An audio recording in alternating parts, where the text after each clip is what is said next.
Halo semuanya, selamat datang di Kisah Bijaksana. Pernahkah kamu merasa tak pernah cukup?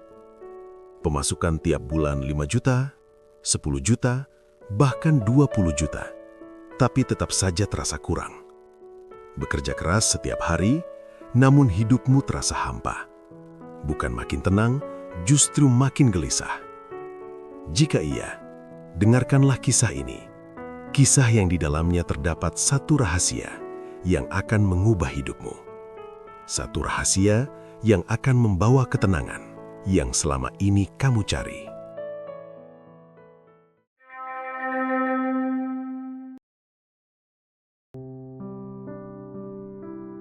Suatu ketika di sebuah kota yang ramai, hidup seorang pemuda 25 tahun bernama Novan. Novan adalah seorang pemuda yang di mata banyak orang, hidupnya terlihat baik-baik saja. Usianya masih muda, pekerjaannya mapan, dan ia bekerja di sebuah perusahaan ternama di kota besar. Gajinya pun tidak kecil, cukup untuk hidup nyaman, bahkan lebih dari cukup untuk ukuran rata-rata. Tapi anehnya, setiap akhir bulan, Novan selalu merasa kekurangan. Bukan kekurangan uang secara harfiah, tapi kekurangan rasa aman. Setiap kali melihat saldo rekeningnya, selalu ada rasa gelisah. Selalu muncul pikiran, kok rasanya segini doang? Padahal tiap bulan, ia menghabiskan hampir 8 juta rupiah. Uang itu habis untuk cicilan gaya hidup yang terasa wajar di kota.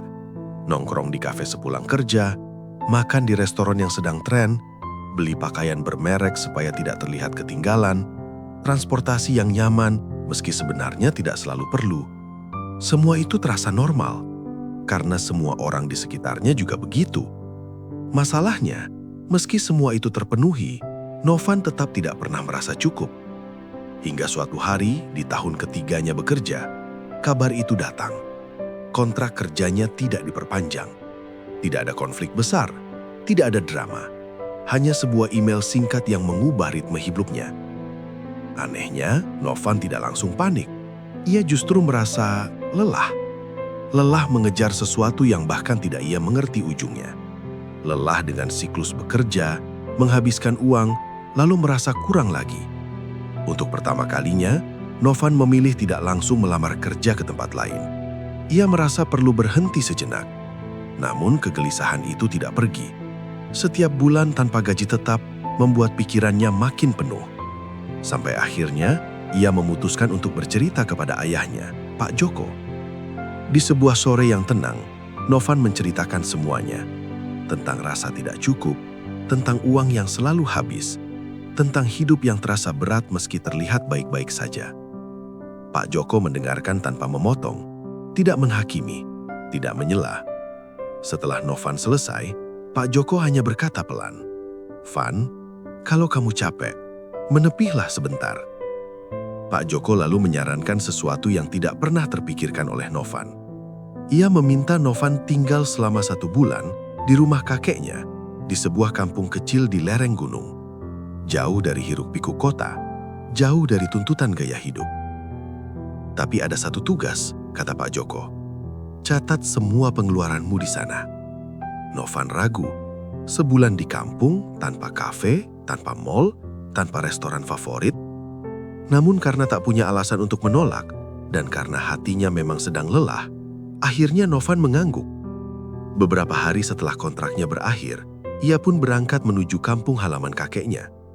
Tanpa ia sadari, perjalanan itu akan mengubah cara pandangnya tentang uang dan tentang hidup. Perjalanan menuju kampung kakeknya memakan berjam-jam. Semakin jauh dari kota, sinyal ponsel mulai melemah. Gedung tinggi berganti dengan sawah, pohon, dan udara yang semakin sejuk. Sesampainya di sana, kakeknya menyambut dengan senyum hangat. Rumah kayu sederhana, halaman luas, dan suasana yang sunyi.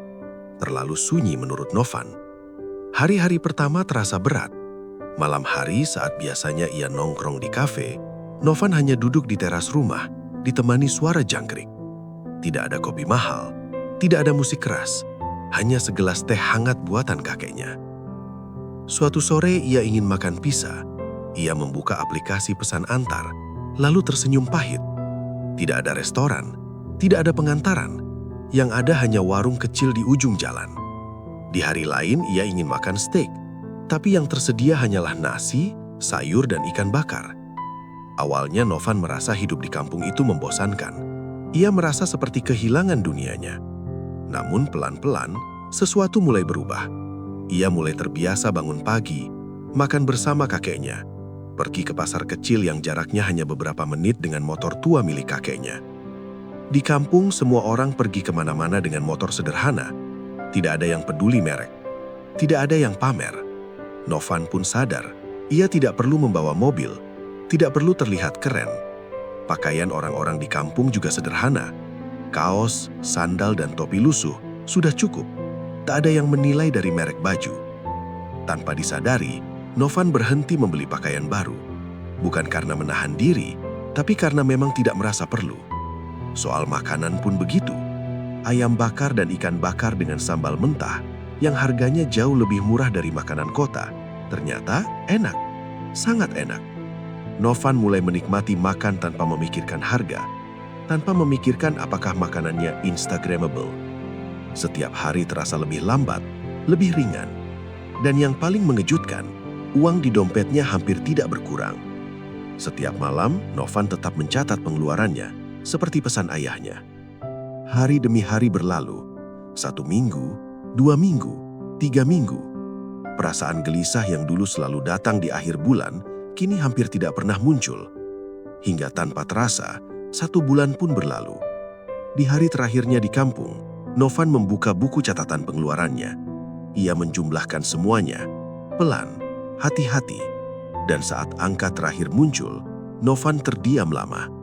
Ia menatap buku catatannya, lalu menatap langit sore di depan rumah kakeknya. Apa aku salah hitung? Gumamnya. Angka itu terasa tidak masuk akal, jauh dari kebiasaannya selama ini. Dengan perasaan campur aduk, Novan berpamitan kepada kakeknya keesokan harinya. Di dalam hatinya, ada satu keinginan besar. Ia tidak sabar untuk pulang dan menceritakan semuanya kepada ayahnya. Novan tiba kembali di kota menjelang sore. Kota yang sama, gedung yang sama, jalanan yang sama, tapi rasanya berbeda. Malam itu ia langsung menemui ayahnya. Mereka duduk di teras belakang rumah. Langit malam terbentang luas, bintang terlihat jelas, angin berhembus pelan, suasana terasa tenang. Novan membuka buku catatannya. Dengan suara sedikit ragu, ia berkata, "Pak, selama 1 bulan di kampung, aku cuma habis 1 juta. Pak Joko terdiam sejenak. Bukan karena kaget, tapi seolah memang sudah menduga. Novan melanjutkan, padahal di kota 8 juta kadang masih kurang. Aku makan, hidup, dan baik-baik saja di kampung. Tapi di kota, kenapa selalu terasa kurang? Pak Joko menyum kecil, lalu berkata dengan suara tenang, Van, kalau di kampung, orang hidup sederhana. Kamu tidak merasa perlu mengejar siapapun. Pak Joko menatap langit, lalu melanjutkan, di kota, kamu harus terlihat keren, terlihat ganteng, terlihat kaya. Tanpa sadar kamu mengejar semua itu. Novan terdiam. Kata-kata itu seperti membuka sesuatu di kepalanya. Pak Joko lalu berkata pelan, namun dalam. Novan, biaya hidup itu murah. Yang mahal itu gaya hidup. Kalimat itu menghantam tepat ke hati Novan. Ia akhirnya mengerti. Selama ini ia bukan hidup untuk mencukupi kebutuhan, melainkan untuk mengejar pengakuan. Bukan lapar yang membuat uangnya habis, tapi keinginan untuk terlihat setara, bahkan lebih dari orang lain. Sejak malam itu, Novan mulai mengubah banyak hal.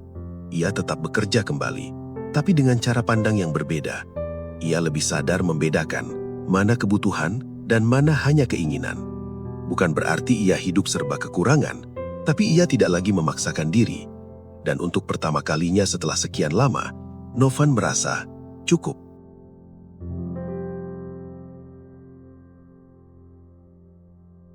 Teman-teman, kisah Novan mengingatkan kita bahwa seringkali bukan hidup yang terlalu mahal, tapi kita yang terlalu banyak mengejar.